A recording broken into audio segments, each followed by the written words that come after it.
오늘 봉헌 본문은 마가복음 10장 42절에서 45절까지 말씀입니다. 주보 사면에 봉헌 본문이 있습니다. 제가 봉독하겠습니다. 예수께서 불러다가 이르시되 이방인의 집권자들이 그들을 임의로 주관하고 그 고관들이 그들에게 권세를 부리는 줄을 너희가 알거니와 너희 중에는 그렇지 않을지니 너희 중에 누구든지 크고자 하는 자는 너희를 섬기는 자가 되고 너희 중에 누구든지 으뜸이 되고자 하는 자는 모든 사람의 종이 되어야 하리라. 인자가 온 것은 섬김을 받으려 함이 아니라 도리어 섬기려 하고 자기 목숨을 많은 사람의 대속물로 주려 함이니라. 아멘.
아멘. 오늘 나눌 하나님 말씀은 마가복음 9장 30절로 37절까지의 말씀입니다. 제가 봉독하겠습니다. 그곳을 떠나 갈릴리 가운데로 지날새 예수께서 아무에게도 알리고자 아니하시니 이는 제자들을 가르치시며 또 인자가 사람들의 손에 넘겨져 죽임을 당하고 죽은 지 3일 만에 살아나리라는 것을 말씀하셨기 때문이더라. 그러나 제자들은 이 말씀을 깨닫고 가버나움에 이르러 집에 계실새 제자들에게 물으시되 너희가 길에서 서로 토론한 것이 무엇이냐 하시되 그들이 잠잠하니 이는 길에서 서로 누가 크냐 하고 쟁론하였음이러라. 예수께서 앉으사 12 제자를 불러 이르시되 누구든지 첫째가 되고자 하면 뭇 사람의 끝이 되며 뭇 사람을 섬기는 자가 되어야 하리라 하시고 어린아이 하나를 데려다가 그들 가운데 세우시고 안으시며 제자들에게 이르시되 누구든지 내 이름으로 이런 어린아이 하나를 영접하면 곧 나를 영접함이요 누구든지 나를 영접하면 나를 영접함이 아니요 나를 보내신 이를 영접함이니라. 아멘. 우리가 연말과 또 연초를 지나고 다시 마가복음으로 돌아왔습니다. 이전의 기억들을 다시 잘 되살리셔서 마가복음의 이 흐름을 잘 함께 가져갔으면 좋겠습니다. 우리는 어려서부터 지금까지 많은 시험들을 치르며 살았습니다. 우리 아이들은 이제 시험을 썼다고 하죠. 그래서 많은 시험을 써왔습니다. 저의 경우는 대부분 학교와 교회에서 시험을 치렀습니다. 그 외에 기억나는 것은 운전면허 시험을 치른 것, 또 군대에서 시험을 봤던 그런 정도 생각이 납니다. 시험을 볼 때 가장 신경 쓰이는 것, 우리가 아주 신경을 많이 쓰는 것은 평가 기준입니다. 이 기준을 잘 알아야 기준에 맞는 답을 하고 또 좋은 점수를 얻고 합격할 수 있기 때문입니다. 오늘 본문에 이 평가 기준에 관한 주제가 등장하고 있습니다. 제자들이 그들 중 쉽게 말하면 누가 1등인가 이것을 놓고 제자들이 논쟁하고 있었다 이렇게 기록하고 있습니다. 논쟁하고 있었다고 기록하고 있지만 실상은 서로 그 자리를 놓고 경쟁하고 다투고 있었다 이렇게 말하는 것이 정확할 것 같습니다. 제자들은 각기 나름의 기준들을 제시하며 자기가 다른 제자들보다 더 높다 이렇게 주장했을지 모릅니다. 제각각 평가 기준을 대며 다투고 논쟁했겠지만 대체로 사회적 통념을 따른 기준들을 제시하며 자기가 1등이라고 아마 주장했을 거라 생각합니다. 예를 들어서 베드로와 야고보와 요한의 경우는 자신들이 제일 먼저 예수님의 부르심을 받았다 이렇게 주장했을 것입니다. 그리고 가만히 듣고 있던 안드레가 끼어들어서 나도 베드로와 함께 첫 번째로 부름받았다 이렇게 얘기했을 것이라 생각됩니다. 특별히 이 앞에 3명의 제자들은 변화산 사건을 통해 우리가 기억할 수 있습니다. 특별히 예수님께서 이 3 제자들을 데리고 높은 산에 올라가셨던 것을 생각해 보면 이 앞에 3명의 제자들은 예수께서 자기들을 특별하게 대우하셨다고 주장했을 수도 있습니다. 자신들이 이 제자 공동체의 핵심 그룹이라는 거죠.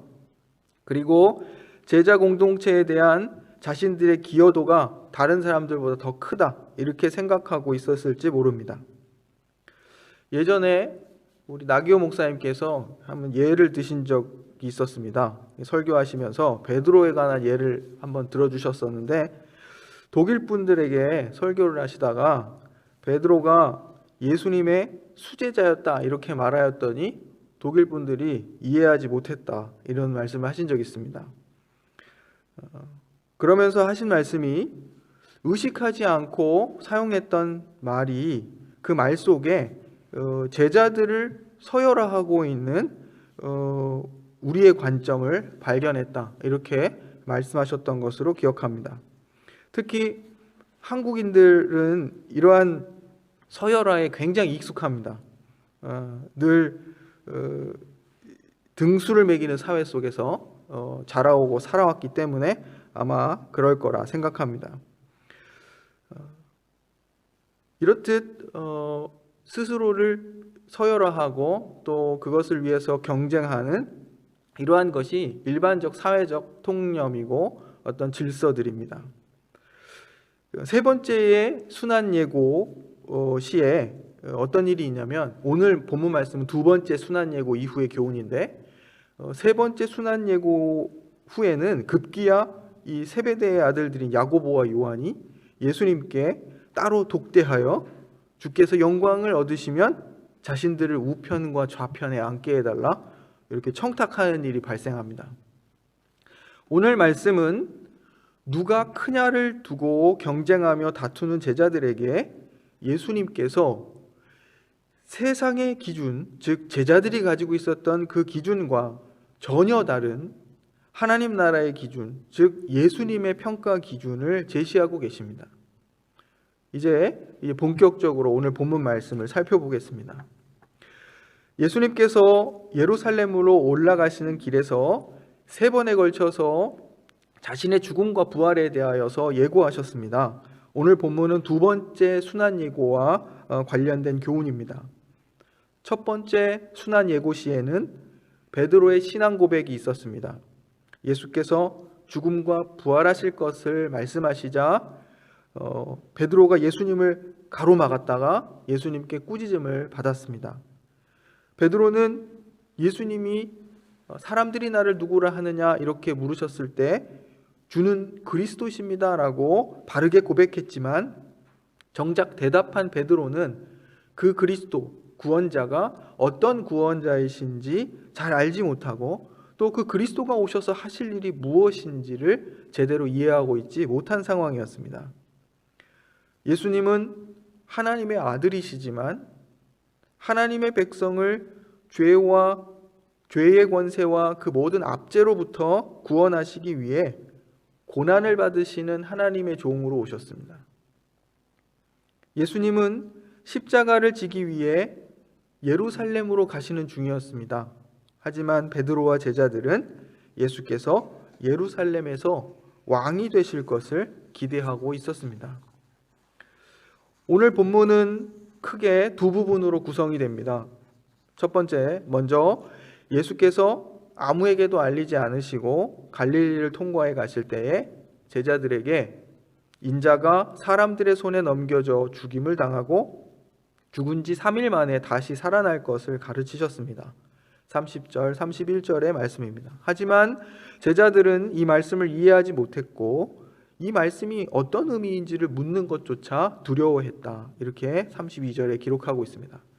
두 번째 부분은 가버나움의 한 집에서 예수님께서 제자들을 교훈하시는 부분입니다. 예수께서 제자들이 길 위에서 무엇을 가지고 토론했는지를 물으셨습니다. 하지만 제자들은 답을 못했습니다. 왜냐하면 그들이 길에서 서로 누가 제일 큰 사람인지를 두고 다투었기 때문입니다. 이 모든 것을 아시는 예수님께서 제자들에게 교훈을 주십니다. 우리는 오늘 특별히 이 교훈에 대해서 누가 크냐를 놓고 논쟁하는 제자들에게 주신 이 교훈에 대해서 우리가 살펴보려고 합니다. 첫 번째, 누가 크냐? 이 누가 크냐에 대한 다른 평가 기준입니다. 제자들이 길 위에서 그들 중에 누가 가장 큰 사람인가를 놓고 다투었습니다. 예수님께서 무엇 때문에 서로 다투고 있느냐 이렇게 물으셨을 때 제자들이 생각해도 스스로 부끄럽고 머쓱해서인지 선뜻 대답을 하지 못했습니다. 앞서 예수께서 자신의 죽음과 부활에 대해서 이미 말씀하셨기 때문에 이미 분위기가 많이 무거워진 그런 상황이었습니다. 그런데 그런 와중에 제자들이 참 이해하지 못하고 또 서로 자랑하고 질투하는 이러한 모습은 마가복음을 읽고 있는 우리들이 보아도 참으로 답답하고 꼴불견입니다. 예수께서 자리에 앉으셔서 12제자를 불러서 이제 말씀하십니다. 이것은 예수님이 작정하고 지금 제자들을 부르시고 자리에 앉으셔서 그들을 향해서 교훈하고 계시다, 이런 뜻입니다. 예수님이 서로 경쟁하고 있는 제자들에게 이렇게 말씀하고 계십니다. 누구든지 첫째가 되고자 하면 그는 모든 사람의 꼴찌가 되어서 모든 사람을 섬겨야 한다. 이거는 새번역본 35절 하반절의 번역입니다. 그들 중 누가 제일 큰 자인가를 두고 논쟁하며 경쟁하는 제자들에게 전혀 생각지 못했던 새로운 기준, 평가 기준을 예수님께서 제시하고 계시는 겁니다. 사실 경쟁과 서열화가 당연하게 여겨졌던 제자들의 눈높이에서 지금 교훈을 주고 계시는 겁니다. 제자들은 이 교훈이 의미하는 바가 무엇인지 대단히 의아했을 것입니다. 우리들은 이미 이 예수님의 가르침을 많이 들어왔습니다. 그래서 하나도 낯설지 않습니다. 반복적으로 이 말씀을 들어왔기 때문에 당연히 섬기는 자가 되어야지, 이렇게 생각합니다. 하지만 제자들에게 매우 낯선 가르침이 아닐 수 없습니다. 이미 예수님에 대한 나름의 기대를 가지고 있었던 제자들의 입장으로서는 예수님의 이 교훈이 정말로 낯설었을 것입니다. 여전히 이해하지 못하는 제자들에게 그래서 한 가지 예를 들어서 설명하십니다. 예수께서 어린아이 하나를 데려다가 품에 안으시고 그리고 말씀하십니다. 누구든지 내 이름으로 이런 어린아이 하나를 영접하면 곧 나를 영접함이요, 누구든지 나를 영접하면 나를 영접함이 아니요 나를 보내신 이를 영접함이니라. 이것이 앞선 교훈에 대한 예를 들어 또 한번 설명하시는 그런 내용입니다. 우리는 주님의 이 비유의 말씀을 통해서 모든 사람의 꼴찌가 되어 모든 사람을 섬겨야 가장 큰 자가 된다는 그 교훈의 의미를 조금씩 이해하게 됩니다. 세상의 일반적인 어떤 가치관과 그런 통념으로는 능력 있는 자가 큰 자고 모든 사람들로부터 섬김을 받아야 그것이 우리에게 익숙한 그런 내용입니다.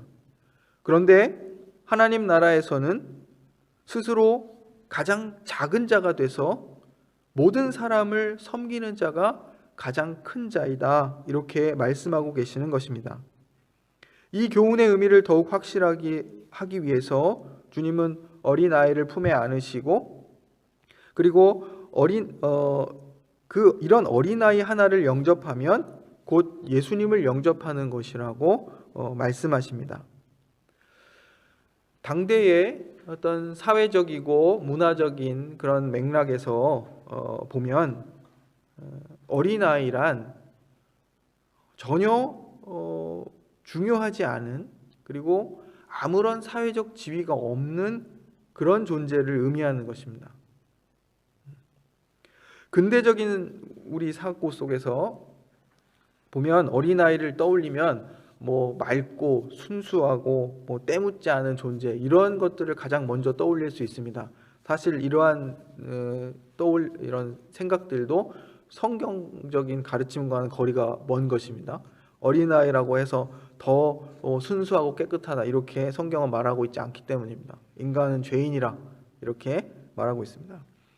하지만 이 고대 사회에서 어린아이를 말하면 말씀드린 것처럼 아무 중요성이 없는, 그리고 사회적 지위가 없는 그런 연약한 존재, 힘이 없고 존재감이 없고 아무런 지위와 권한이 없는 연약한 존재를 의미하는 것이었습니다. 그런데 예수께서 제자들에게 이 어린아이를 비유로 들어 이와 같이 연약한 자를 영접하는 것이 하나님 나라에서 가장 큰 자의 모습이라고 교훈하시는 것입니다. 그렇다고 하나님 나라에서 내가 큰 자가 되려면 이 공동체 내에 약한 자를 영접하고 섬기면 내가 큰 자가 되겠지, 이런 뜻이 아닙니다. 예수님은 지금 어떤 의도로 이러한 교훈을 주고 계시냐면 이 세상적 가치관의 내용뿐만 아니라 이러한 답을 주심으로써 그 구조까지도 무력화하시는 것입니다. 제자들의 눈높이에서 그냥 말씀하시는 것이죠. 너희들이 중요하게 생각하는 것은 하나님 나라에서 하나도 중요한 것이 아니다. 그 내용도 너희들이 가지고 있는 사고의 구조도 이렇게 말씀하고 계신다 이것입니다. 제자들은 반복해서 지금 말씀을 여러 차례 드려오지만 제자들은 다윗 왕과 같은 위대하고 강력한 그 메시아의 나라에서 그들이 모든 사람들 위해 군림하게 될 것을 기대했습니다. 내가 지금은 예수님을 따라다니며 이렇게 고생을 하지만 예수님이 영광을 얻으시면 내가 드디어 이 세상을 군림하는, 세상 위에 군림하는 예수님과 더불어 그런 영광을 누리게 될 것이다. 보상을 그렇게 기대했다는 것입니다. 하나님의 나라는 그러한 보상을 기대하는 나라가 아니라는 것을 우리가 너무나도 잘 알고 있습니다. 그런데 예수님은 그들이 그렇게 중요하게 생각했던 논쟁의 주제인 누가 제일 큰 자인가의 기준을 전혀 다르게 지금 제시하고 계시는 것입니다. 이 교훈이 제자들에게 주어지고 있다는 사실에 우리 계속 주목해야 됩니다. 이 말은 제자 공동체, 즉 교회를 향한 교훈이라는 말입니다. 그러므로 제자들이 정작 힘써야 했던 것은 그들의 공동체 속에서 가장 낮은 자가 돼서 다른 형제들을 섬기는 일이었습니다.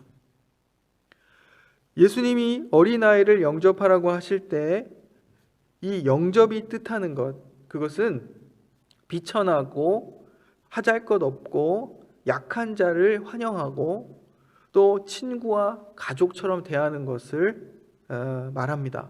이것이 영접입니다. 제자들은 서로 높은 지위를 차지하기 위해 경쟁하는 것이 아니라 그들 중 가장 연약한 자를 배려하고 섬겨야 했던 것입니다. 이 연약한 자를 영접함이 곧 주님을 영접하는 것이라 이렇게 말씀하십니다. 더 나아가 주님을 영접함이 그 주님을 보내신 아버지 하나님을 영접하는 것이다. 이렇게 말씀하십니다. 이 말씀은 그냥 가볍게 지나칠 내용이 아닙니다. 이 교훈을 통해서 우리가 그리스도와 아버지 하나님을 섬기는 방법에 대해서 교훈하고 계시기 때문입니다. 우리가 하나님을 섬기는 것에 대해서 어떻게 생각하고 있는지 점검해야 합니다. 더 쉽게 말하면 우리가 교회에서 봉사하고 또 어떤 하나님의 나라를 위해서 헌신한다고 했을 때 그것이 어떤 우리가 생각하는 굉장히 제한된 종교적 영역 안에서 이루어지는 어떤 기여, 헌신, 희생 이런 것을 훨씬 넘어서는 내용이라 이것입니다. 우리가 하나님을 섬기는 것에 대해서 어떻게 생각하고 있는지 이 말씀은 우리를 점검하게 만듭니다. 주님은 우리가 우리 공동체 안에 연약한 자를 섬기는 것이 주님을 섬기는 일이라 이렇게 말씀하고 계십니다. 그리스도를 영접하고 아버지 하나님을 영접하는 일이 우리 자신의 몸을 낮춰 연약한 형제들과 눈높이를 맞추고 섬기는 자세가 필요함을 그러한 것임을 우리에게 알려주고 계십니다. 이 그리스도를 영접하고 하나님 아버지를 섬기고 예배한다는 것은 그냥 단순히 추상적인 것이나 혹은 우리 눈에 보이는 몇 가지 예배의 방법들 그 정도가 아니라는 것입니다. 우리의 생각이 이 주님의 교훈을 통해서 계속 확장될 수 있기를 바랍니다. 두 번째는 주님이 제시하신 새로운 평가 기준을 가진 교회 공동체입니다. 너무 여러 번 우리가 들어서 우리에게는 하나도 새롭지 않은 오늘 이 예수님의 가르침은 1세기의 제자들과 교회에게는 매우 충격적인 것이었음을 우리가 기억해야 됩니다. 엄격한 사회적인 차별과 신분, 즉 계급이 존재하는 그런 당대의 문화적인 어떤 정황 속에서 이 예수님의 교훈은 대단히 충격적이고 또 반문화적으로 들렸을 것입니다. 심지어는 반사회적으로 느껴졌을 수도 있습니다. 그 모든 사회 질서를 실상 거부하고 있기 때문입니다. 왜냐하면 당대의 사회적 규범, 즉 질서, 이 신분제를 파괴하는 그러한 것이며 예수님의 교훈이, 그리고 두 번째는 다른 낮은 지위의 사람을 수용함으로써 스스로 자신의 지위도 낮아지기 때문입니다. 그 당대에 낮아져서 섬긴다는 것은 낮은 지위에 있는 사람을 수용해서 결과적으로는 자신의 지위도 낮아지는 것을 의미했다 이것입니다. 그래서 어떤 결과가 있었냐면 자신의 특권적 지위가 위협받거나 혹은 그 지위를 포기해야 하는 그런 일이 발생할 수 있었기 때문입니다. 조선 말기를 살았던 그리스도인들을 한번 생각해 보십시오. 신분제가 확실했던 그런 시기에 그리스도 안에 우리가 형제라 이렇게 생각하고 믿고 또 함께 예배드렸을 때 말씀을 따라서 이런 사회적인 굴레들을, 사회적 통념과 굴레들을 극복했던 믿음의 선진들을 생각해보고 떠올려 볼 필요가 있습니다. 단순히 그 사람들이 존경받지 못했을 것입니다. 주변의 사람들로부터 비난을 받고 이런 사회적 질서를 어지럽히는 자들로서 굉장히 차별과 혹은 핍박을 받았을 가능성이 굉장히 높습니다. 그런데 이런 어린아이와 같은 존재를 영접하는 것이 제자 공동체, 즉 교회의 가치며 기준이라고 이렇게 말씀해 주십니다. 주님께서 이 세상이 낯설어 하는, 그리고 이 세상의 질서를 뛰어넘는 기준을 우리에게 요구하십니다. 그리고 주님 자신이 그러한 삶의 모범이 되어 주십니다. 오늘의 봉헌 본문입니다. 마가복음 10장 43절에서 45절이 이렇게 기록합니다. 너희 중 누구든지 크고자 하는 자는 너희를 섬기는 자가 되고 너희 중에 누구든지 으뜸이 되고자 하는 자는 모든 사람의 종이 되어야 하리라. 이 교훈을 반복하여 다시 한번 주십니다. 그리고 나서 인자에 오신 목적에 대해서 말씀해 주십니다. 인자가 온 것은 섬김을 받으려 함이 아니라 도리어 섬기려 하고 자기 목숨을 많은 사람의 대속물로 주려 함이라. 구원은 예수 그리스도의 인격과 사역에 참여하는 것입니다. 우리가 받은 구원은 그리스도를 닮아가야 한다는 것입니다. 그리스도의 그 됨됨과 또 그리스도께서 하신 일들에 우리가 참여하는 것이 구원입니다. 이 말은 교회, 우리의 그 궁극적인 모범이 그리고 기준이 예수 그리스도가 되신다는 뜻을 가리킵니다. 그리스도께서 사람의 몸을 입고 하나님의 아들 되신 그가 사람의 몸을 입고 비천한 모습으로 세상에 오셔서 인생의 모든 고통과 슬픔을 짊어지시고 인생의 가장 큰 죄의 문제를 해결하기 위해 그 죄의 짐을 지시고 십자가에 죽으셨습니다. 이는 죄와 그 죄책으로부터 우리를 자유케 하실 뿐만 아니라 이 죄악된 세상의 질서와 기준들로부터 우리에게 자유를 주시고 우리에게 참된 평화와 안식을 주시기 위함입니다. 우리가 평안하지 못한 이유는 이 세상의 죄악된 구조와 질서들이 우리를 억압하고 있기 때문입니다. 세 번째로는 암과 삶의 이 암과 삶 사이의 지체 현상입니다.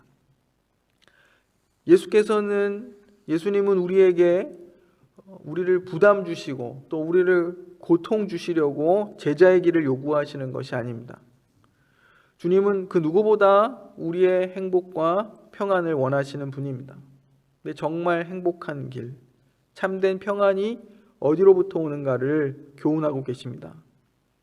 예수님이 가져오시는 하나님의 나라는 참된 행복과 평안이 있습니다. 그 나라에서는 연약하고 힘없는 자들이 영접을 받고 그 나라에 속한 사람들은 낮아져서 섬기는 것을 두려워하지 않습니다. 권세 잡은 자들이 백성들을 짓누르고 고관들이 세도를 부리는 것이 당연한 사회 규범과 질서 속에서 낮아져 섬기는 삶을 살아가는 것은 그냥 단순히 힘든 정도가 아니라 대단히 두려운 것입니다. 우리가 함께 읽었었던 봉헌 본문 마가복음 10장 42절의 말씀입니다.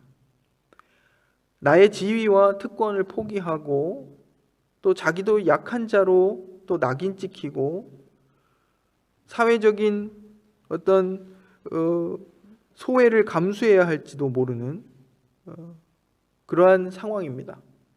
우리가 낮아진다는 것은, 우리가 낮아져서 누군가를 섬긴다는 것은 이러한 희생을 감수해야 할지 모른다, 이것입니다. 교회는 자신의 공동체 안에서 어린아이와 같은 자를 영접하라는 주님의 가르침이 결코 낯설지 않습니다. 수많은 설교를 통해서 우리가 들어왔기 때문입니다. 하지만 그것의 실천이 우리 공동체 내에서 어떻게 구현돼야 하는지에 대해서는 여전히 낯섭니다. 우리가 들어서 알고 있지만 그것을 어떻게 우리 공동체 안에서 실천하는가, 그것이 어떻게 구현되어야 하는가는 여전히 낯설다, 이것입니다. 늘 삶이 앓을 따라가지 못하는 지체 현상이 생기기 때문입니다. 교회는 부지불식간에 사회적인 권위와 질서를 마치 교회의 것으로 받아들이고 있을 수 있습니다. 부유하고 학식 있고 능력 있는 이들의 목소리가 교회 내에 영향력 있게 자리하고 있을 수 있습니다. 우리 공동체는 그렇지 않다 하더라도 최소한 목소리가 큰 사람이, 혹은 연장자가, 혹은 기여도가 큰 사람이 가장 큰 사람으로 여겨지고 있을 수도 있습니다. 그래서 우리도 모르는 사이에 서로에게 강요하고 또 보이지 않게 서로 경쟁하며 그로 인해서 자원하는 기쁨과 평안을 잃어버릴 수도 있습니다. 우리가 주님의 그 교훈을 따라서 진정 낮아짐과 섬김, 어린아이와 같은 존재들을 돌보는 일에 더 우선순위를 두는 것, 이러한 교훈들을 우리가 잘 기억해서 우리의 암과 삶의 지체 현상을 믿음으로 잘 극복할 수 있기를 간절히 바랍니다. 기도하겠습니다. 사랑의 하나님, 우리를 죄의 권세와 질서로부터 구원해 주시니 감사합니다. 또한 우리가 받은 구원이 그리스도의 인격과 사역에 참여하는 것임을 알게 하시니 감사합니다. 하나님 아버지, 죽음의 질서가 지배하는 경쟁과 서열화가 당연한 세상 속에서 사랑과 평화를 전하며 또 참된 평안을 누리며 섬김의 제자도를 실천하는 우리 모든 교회 공동체가 되도록 인도해 주시길 원합니다. 먼저 교회 안에서 우리가 낮아져서 서로를 섬기는 일에 주저하지 말게 하시고 그리스도를 따르는 이 섬김의 삶 속에서 참된 만족과 평안을 누릴 수 있도록 도와주옵소서. 우리의 열정과 열심이 형제가 섬기고 헌신할 기회와 혹 형제의 자원하는 마음을 빼앗는 일 없게 하옵시고 우리 모두 주께서 보이신 모범을 따라 자원하는 마음으로 우리가 낮아져 서로를 섬기는 그런 사랑의 공동체가 되도록 도와주옵소서. 특별히 마음과 생각이 움츠러드는 이 시기에 우리의 마음과 생각을 넓혀주시고 주님의 사랑으로 우리를 가득 채워주시기를, 그리하여 우리가 따뜻한 마음으로 또 넉넉한 마음으로 서로를 섬겨갈 수 있도록 인도해 주옵소서. 예수님의 이름으로 기도드립니다. 아멘.